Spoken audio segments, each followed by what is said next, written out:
হে hi everyone, good morning. তো দেখতেই পাচ্ছ সকাল সকাল আমার মনটা খুব খারাপ, কারণ আজ তো রাখি আর এবার আমি কাউকেই রাখি পরাবো। হ্যাঁ, হয়তো আমি চাইলে আমার অন্যান্য দাদা, মাসির ছেলে, পিসির ছেলে সকলকে পড়াতে পারতাম, এমনকি আমি প্রতি বছর পড়াইও। বাট এবার যেহেতু দাদা বাড়িতে নেই, আমি ওকে খুব মিস করছি, খুব কষ্ট হচ্ছে আমার। তো ওকে ছাড়া অন্যান্য দাদাদের রাখি পরাতে গেলে আমার খুব ওর কথা মনে পড়বে। তার জন্যই আমি ভেবেছি যে আমি রাখি পরাবোই না এবার কাউ। সত্যি বলতেই ভয়েস ওভার দিতে গিয়ে আমি খুব ইমোশনাল হয়ে গেছিলাম, বাট সেটা করলে হবে না, আমার ব্লগটা খুবই ঝিমিয়ে যাচ্ছে। তো চলো নিজের জায়গায় ফেরত যাই। আচ্ছা,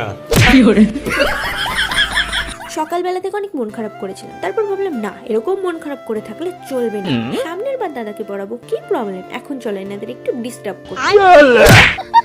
গাইস, তেমন কিছু না, ডিস্টার্ব করতে গিয়ে ফ্রিতে ক্যালেন খাইছি। তো তারপর মামাকে পাঠিয়েছিল ছাদে জামা কাপড় তুলতে, তো আমি ছাদে চলে গেলাম। তারপর আকাশের দিকে তাকিয়ে বসেছিলাম, বৃষ্টি পড়বে তারপরই ভাই জামা কাপড় তুলবো, তার আগে না। ছাদ থেকে নিচে এসে দেখি আমার ছোট দিদা এসছে, সাথে করে নিয়ে এসছে এগুলোই এনেছে হচ্ছে আমার মেশো। আসলে মেশো এতদিন বিদেশ ছিল, বাড়ি আসার সময় এই দুটো জিনিস আমার জন্য নিয়ে এসছে।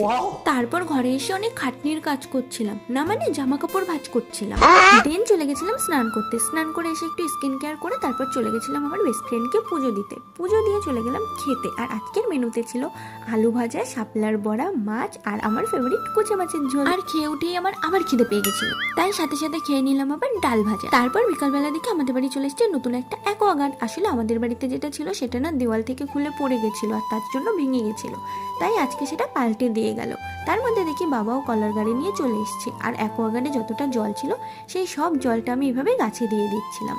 তারপর এই যে মেশো আমার জন্য এনেছিল খেজুর, সেটা একটু তোমাদের দেখিয়ে দিলাম। এবার চলো তোমাদের এই কিউট চাবির রিংটা দেখাই, দেখো কত সুন্দর, আমার যে কি পছন্দ হয়েছে কি বলবো।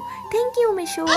অনেক দিন হয়ে গেছে আমি চিকেন খাই না, নিজেকে অনেক কষ্ট কষ্টে সামলে রেখেছি, সেটা আমার মা বুঝতে পেরে আমার জন্য নিজের থেকেই আজকে চিকেন কিনে এনেছে, কি মজা। তো চলো এখন আমি ভাত খাই, টাটা।